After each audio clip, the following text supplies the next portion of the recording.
Boa tarde, meus irmãos. Estamos mais uma vez reunidos para estudarmos a palavra de Deus. Uma palavra maravilhosa, viva, eficaz, que fala aos nossos corações. Como é precioso conhecer mais das Escrituras. E eu fico feliz por ver o compromisso, o interesse dos irmãos em procurar aprender. Eu quero, nessa tarde, seguir aquele estudo sobre dispensações. E hoje eu quero falar sobre a dispensação do governo humano. Vamos aqui recapitular. O que é dispensações? É uma forma de estudar a Bíblia ou a história bíblica, entendendo que houve períodos diferentes na história bíblica onde Deus pediu certas coisas aos homens que antes não havia pedido. Aí nós vamos perceber que houve períodos diferentes. Nós vimos o primeiro período, que foi Adão antes de pecar. Ele era inocente. Depois o Adão, depois de pecar, ele é consciente. Nós vamos perceber que em cada um desses momentos, Deus tratou com o homem de uma maneira bem específica. E estudar a Bíblia assim parte de 4 princípios. O primeiro, o ensino literal das Escrituras dentro do seu contexto. Então, o que o texto está escrito é isso que nós entendemos dentro do contexto onde ele foi escrito. Segundo lugar, nós vemos que a humanidade ela é apresentada diante de Deus a partir de 3 grupos: gentios, judeus e a igreja. Nós já vimos isso, mas só para recapitular, 1 Coríntios 10, 32. Não sejais escândalo, nem para judeu, nem para gentio, nem para a igreja de Deus. 3 grupos representando a humanidade diante de Deus. Nós vemos que nas dispensações, em todos os períodos, houve a falha do homem. E em todos os períodos, Deus se manifesta de forma graciosa e salvífica. E por fim, meus irmãos, nós vemos que sempre o homem falha, mas cada uma das dispensações tem o seu cumprimento em Jesus Cristo. Aí nós vamos estudar então hoje a dispensação do governo humano. E eu gostaria que você observasse aí em Gênesis capítulo 9. Gênesis capítulo 9. A partir do versículo 1, Noé saiu da arca, Noé fez o sacrifício, Deus aspirou o cheiro do sacrifício e se comprometeu em não mais destruir a terra. Assim termina o capítulo 8. No capítulo 9 diz assim: abençoou Deus a Noé e a seus filhos e lhes disse: sede fecundos, multiplicai-vos e enchei a terra.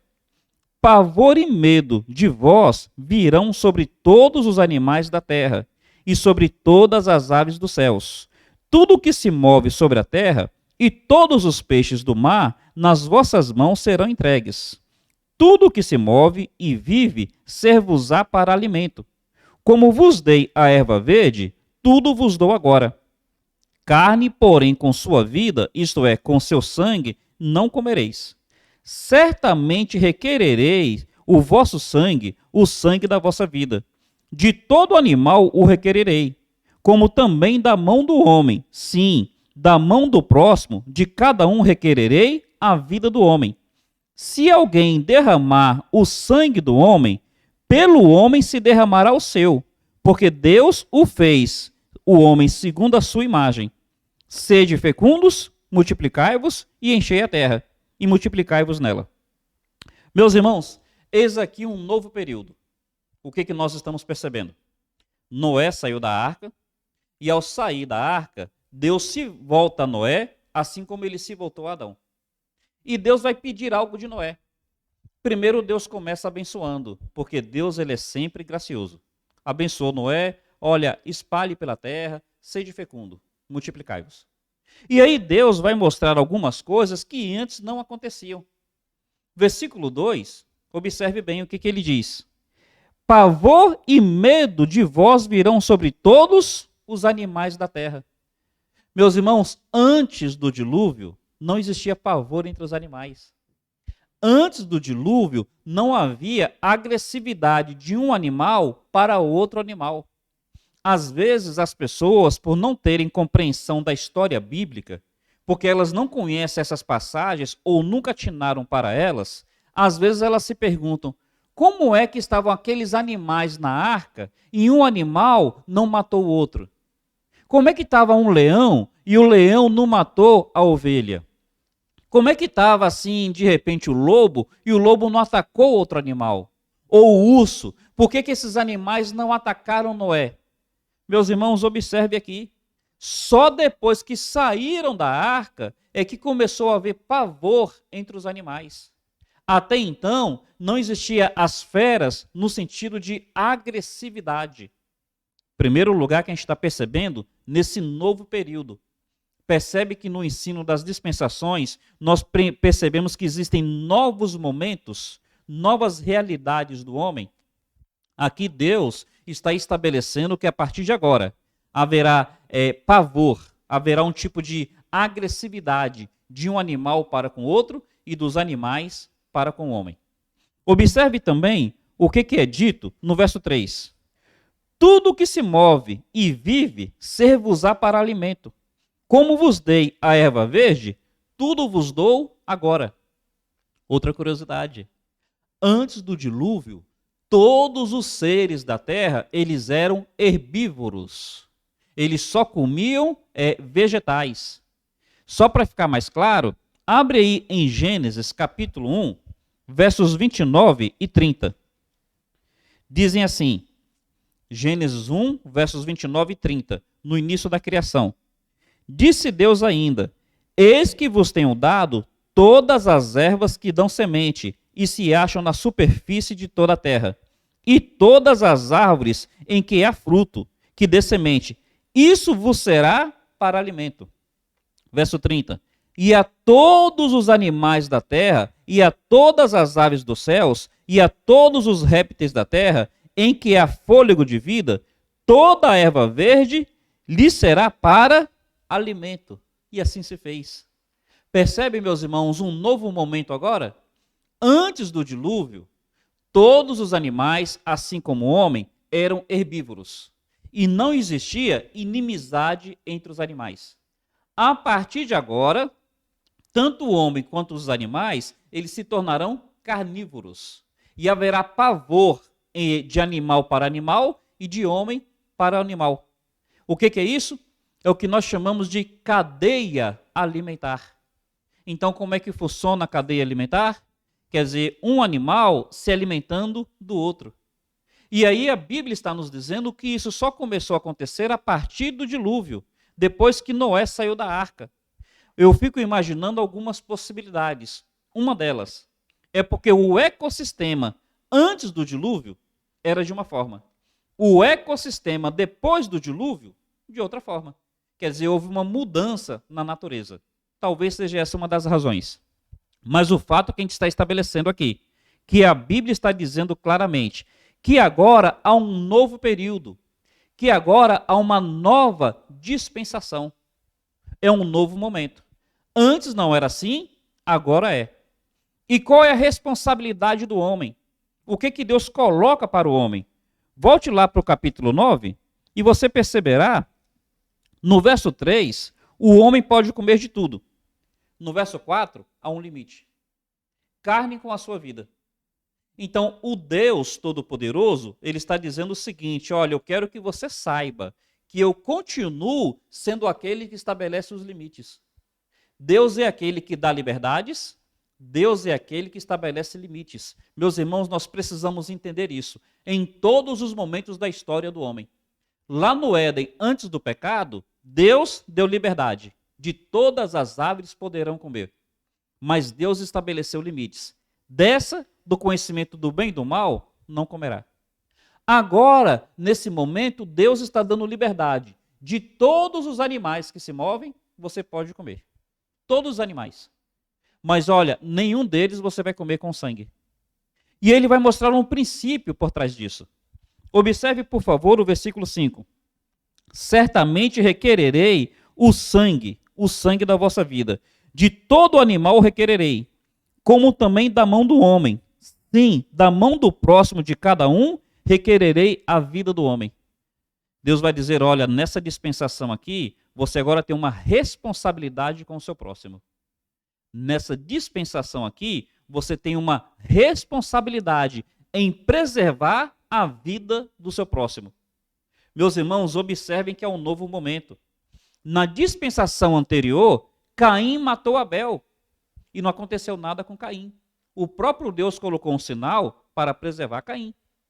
Na dispensação anterior, um descendente de Caim, chamado Lameque, ele matou um jovem porque lhe pisou. E matou um outro porque lhe feriu. E não aconteceu nada com aquele homem. Ele ficou até se orgulhando disso. No capítulo 6, no versículo 5, a maldade havia se multiplicado na terra.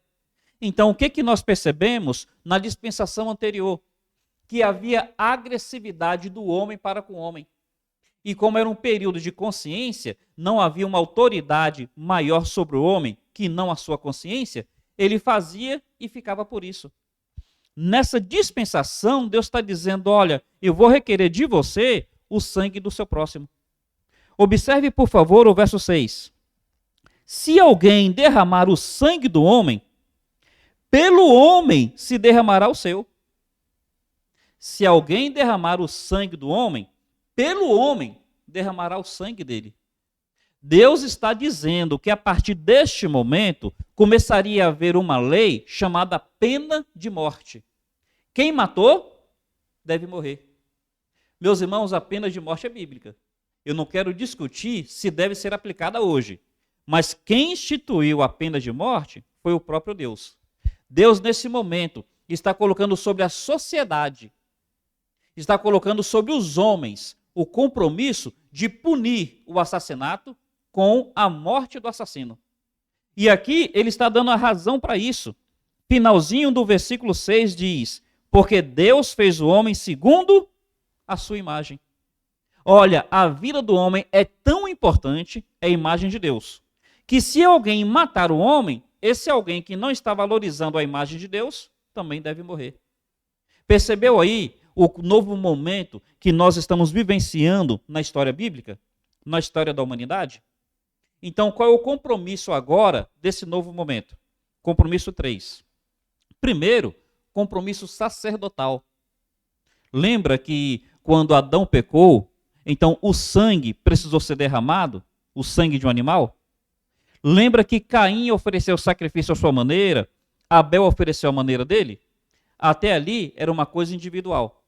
Mas agora é um compromisso sacerdotal. Não foi isso que Noé fez? Noé, ao sair da arca, ele faz então um sacrifício. Segundo lugar, um compromisso profético. Deus havia estabelecido uma profecia em Gênesis 3, versículo 15. Essa profecia era para ser levada adiante por meio desse período.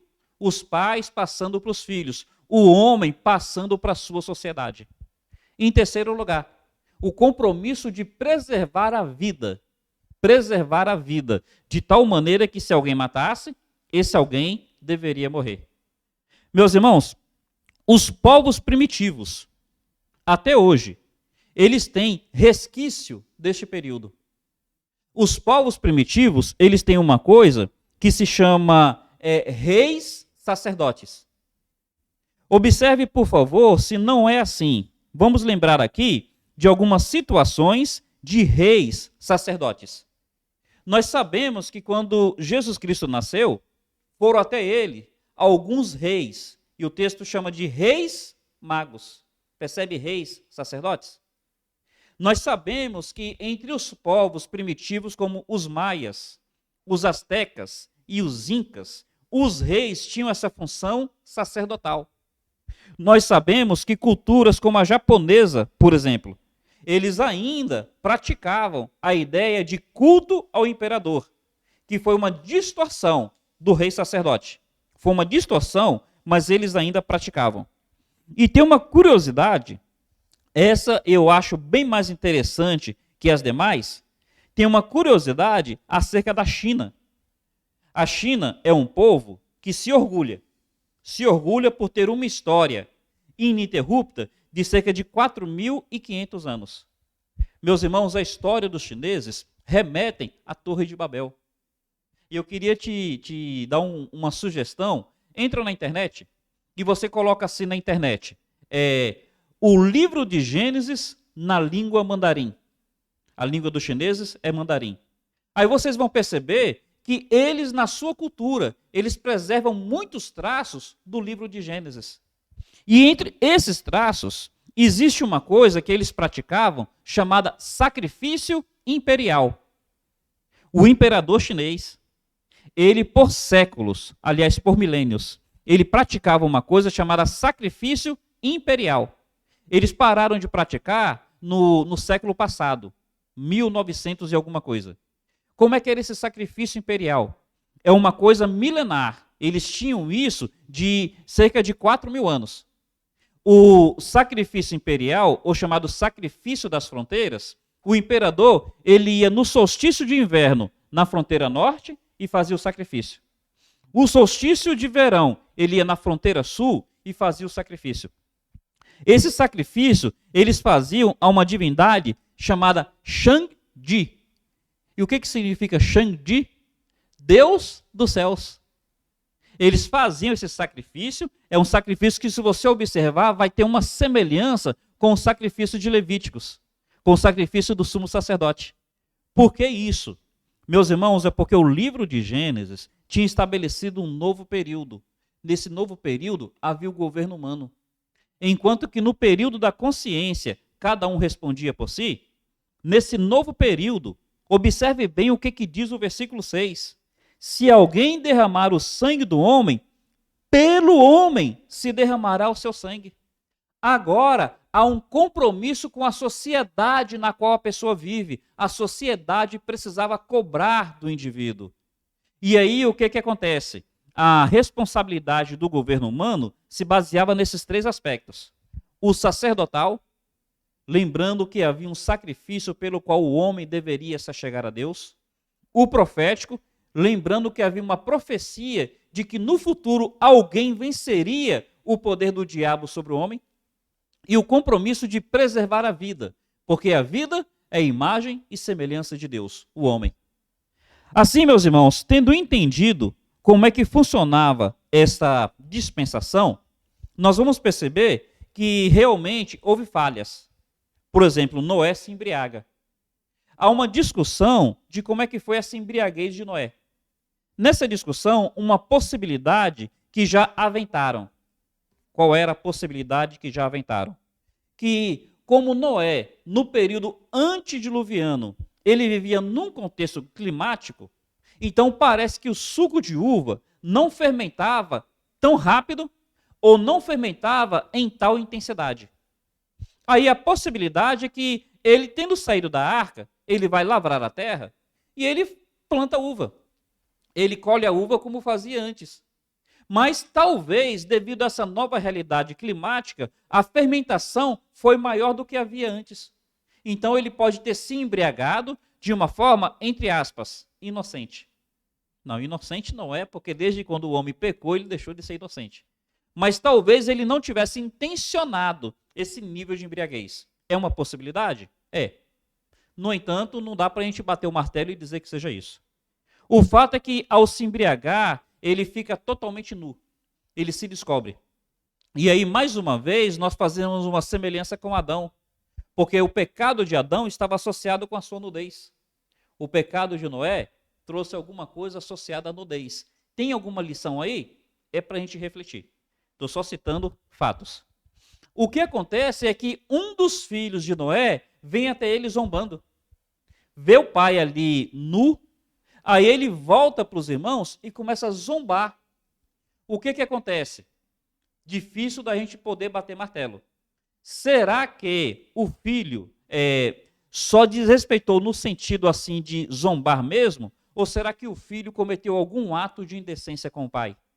É difícil a gente dizer. Existem comentaristas que falam uma coisa, existem comentaristas que falam outra. Mas o fato é que os outros dois filhos, eles vieram até o pai de costas. Respeito. Eles estavam com um pedaço de pano, uma cobertura, um seguro de um lado, outro seguro do outro. E eles vindo de costas, eles cobriram a nudez do pai. Quando Noé soube disso, Noé proferiu bênçãos e maldições. Ele proferiu de forma profética. E aqui, meus irmãos, percebe o governo humano com um caráter profético? Percebe esse novo momento com um caráter profético?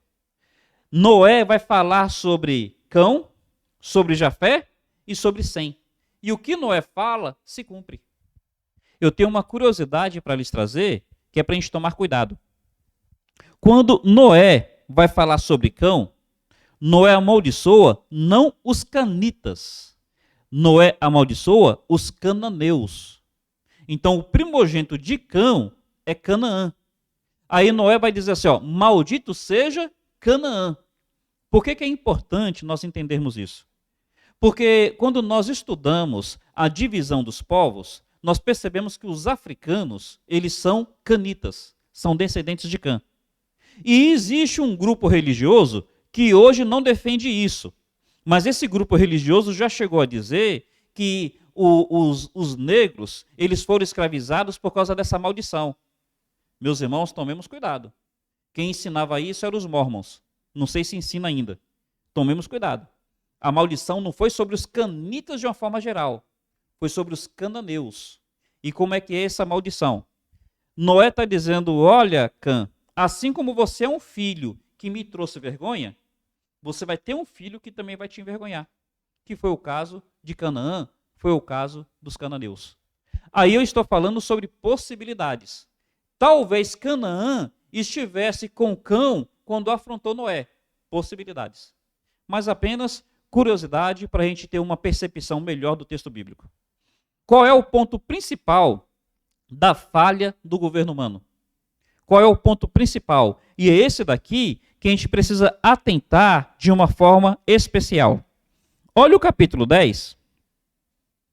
A partir do versículo 8 diz assim: Cuxi gerou a Nimrod, o qual começou a ser poderoso na terra. Foi valente caçador diante do Senhor. Daí dizer-se, como Nimrod, poderoso caçador diante do Senhor. Está tendo um novo momento. Nesse novo momento, onde o homem está se espalhando pela terra, a sociedade tendo responsabilidade, surge um homem que se destaca no meio dos demais. O nome desse homem? Nimrod. Qual a descendência dele? Canaã, o Cão. E Nimrod, o texto fala que ele fica poderoso e que ele é um valente caçador. Diante de quem? Do Senhor.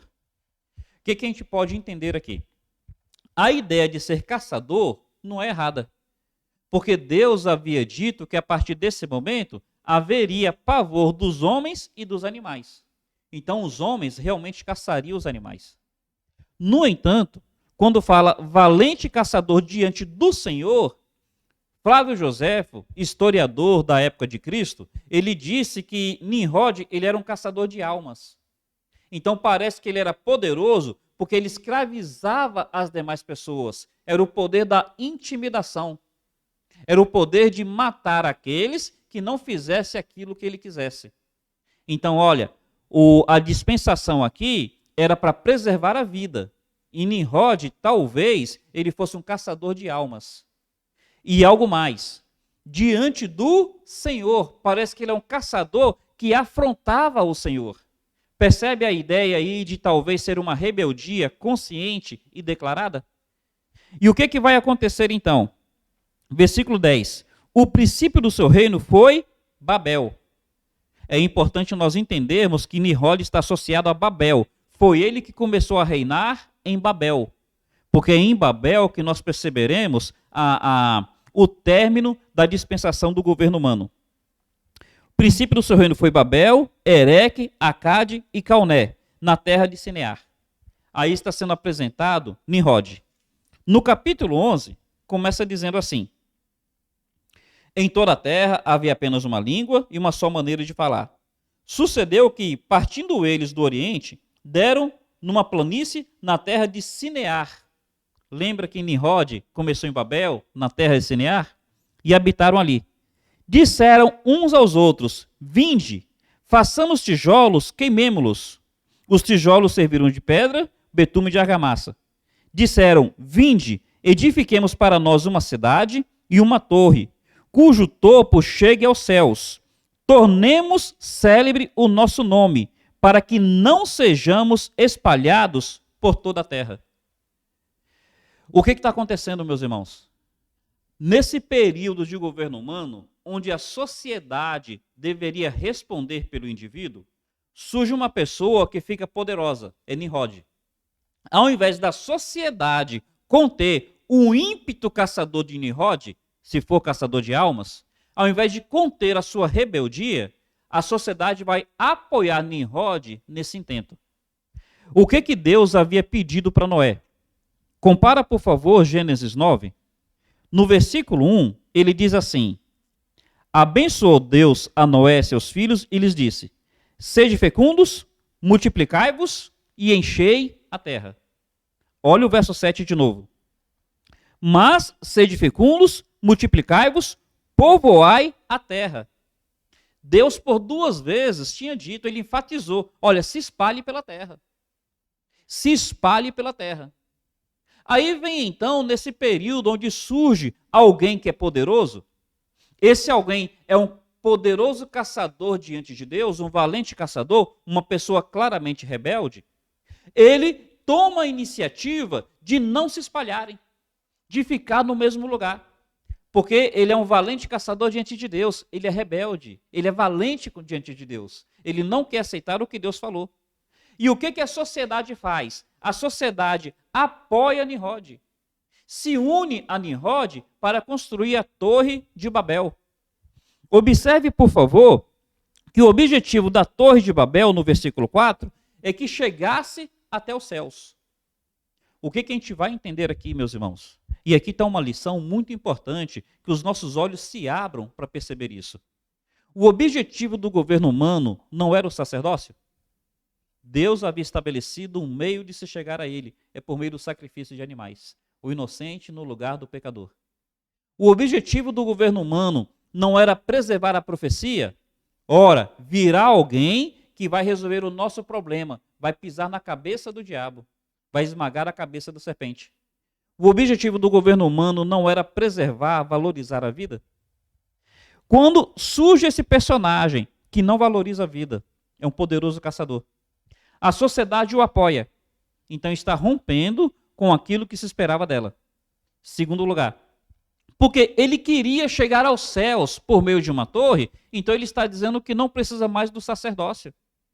Babel é uma expressão, a palavra El quer dizer Deus. Betel, casa de Deus. Babel, literalmente, quer dizer porta para Deus, ou portal para Deus. Então ele está dizendo, olha, nós não precisamos do sacrifício, nós não precisamos de um meio de Deus, nós podemos criar o nosso próprio meio para nos achegarmos a Deus. Assim como Adão tinha tentado pelos seus meios, fazendo folhas de figueira, assim como Caim tinha tentado pelos seus meios, oferecendo fruto da terra, olha agora Nimrod dizendo à sociedade, nós não precisamos do jeito de Deus, nós podemos, pelos nossos esforços, fazermos uma torre que chegue até os céus, fazer o nosso Babel, a nossa porta para Deus. A cultura dos zigurates, locais altos onde as pessoas adoravam os céus, adoravam os astros, adoravam as divindades. Eis aí, meus irmãos, a grande falha do governo humano. Estão rejeitando o sacerdócio. Estão rejeitando a profecia de que viria alguém para resolver o problema deles. Eles mesmos estão achando que podem resolver. E estão desvalorizando a vida. Na construção de Babel, as pessoas parece que elas eram escravas, parece que elas morriam nessa construção. Possibilidades. Aí, meus irmãos, o que a Bíblia está nos dizendo? A palavra Babel, que literalmente quer dizer porta para Deus, ela será associada com confusão. Então, hoje, quando fala Babel, as pessoas chamam de confusão. E a lição aqui é a seguinte, sempre que o homem tenta se achegar a Deus da sua maneira, gera confusão. As religiões. Babel é a mãe de todas as religiões.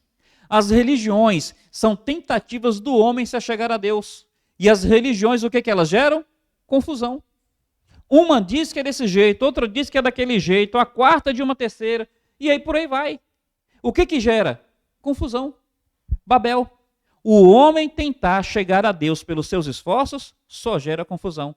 O homem precisa se submeter à direção de Deus.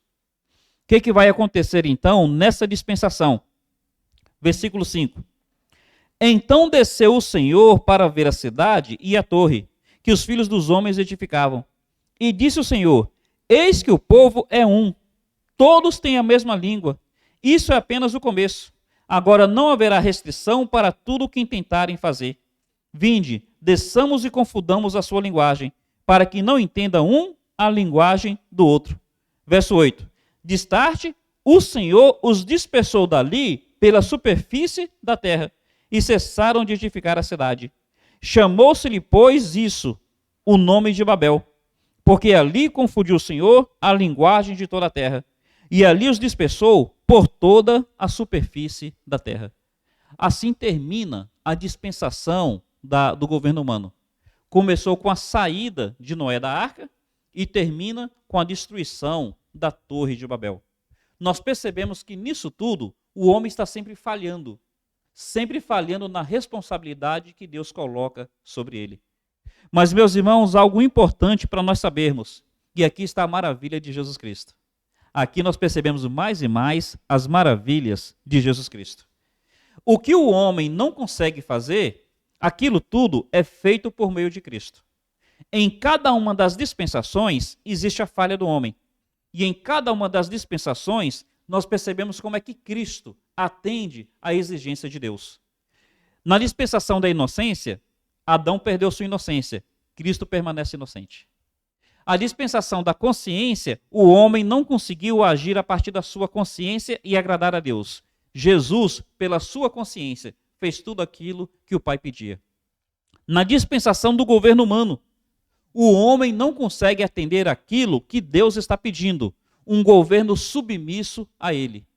O que Jesus Cristo faz? Abre, por favor, em 1 Coríntios, capítulo 1. 1 Coríntios, capítulo 1, versículos 27 e... Desculpem, 1 Coríntios, capítulo 15. 1 Coríntios, capítulo 15, versículos 27 e 28, dizem assim: porque todas as coisas sujeitou debaixo de seus pés. Mas quando diz que todas as coisas lhes estão sujeitas, claro está que se excetua aquele que lhe sujeitou todas as coisas. E quando todas as coisas lhe estiverem sujeitas, então também o mesmo Filho se sujeitará àquele que todas as coisas lhe sujeitou, para que Deus seja tudo em todos. Percebe aí Jesus cumprindo o intento do governo humano? O governo humano não conseguiu submeter-se a Deus, não conseguiu atender os limites que Deus havia estabelecido. Então, não conseguiu manter sacerdócio, não conseguiu manter profecia, não conseguiu preservar a vida. Jesus, ele, assumindo o governo de todas as coisas, no término do milênio, ele vai sujeitar tudo àquele que lhe sujeitou, vai sujeitar tudo ao Pai. O que nós estamos fazendo nessa série de estudos? Nós estamos conhecendo a história bíblica, a história do homem na Bíblia. Nós estamos percebendo que houve períodos diferentes. Em cada um desses períodos, houve situações próprias daquele momento. Então, só no Éden que o homem era inocente. Só saindo do Éden que o homem se tornou consciente. E só no período do governo humano que o homem, então, passou a ter essa responsabilidade de preservar a vida daqueles que estavam à sua volta. Meus irmãos, próximo estudo, nós vamos estudar sobre o período dos patriarcas, ou período da promessa. E espero que esteja sendo uma maneira de abrir os nossos olhos para conhecermos mais a história da Bíblia. Com certeza, aprender das Escrituras é sempre proveitoso. Que o Senhor os abençoe. Até o nosso próximo encontro.